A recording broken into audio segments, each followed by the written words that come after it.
Hey guys, in this video I'll show you how to edit Framer templates. Now, once you launch the Framer app, you can click on this icon. This is the marketplace. Or if you are using the web version, go to framer.com/marketplace.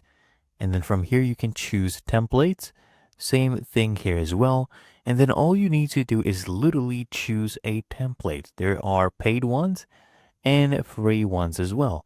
So let's say I would like to use this free template. All you need to do is click on it, okay?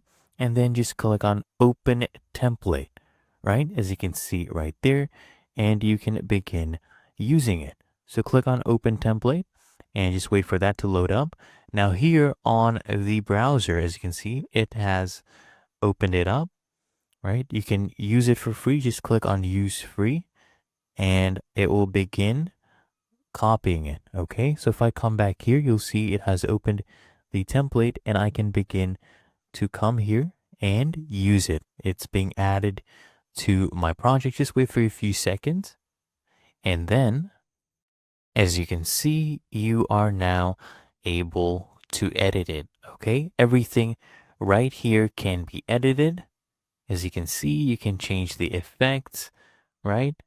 And even change the text as well. Let's put in our channel name right here, as you can see, and there you go. It's really that easy and simple to edit these Framer templates.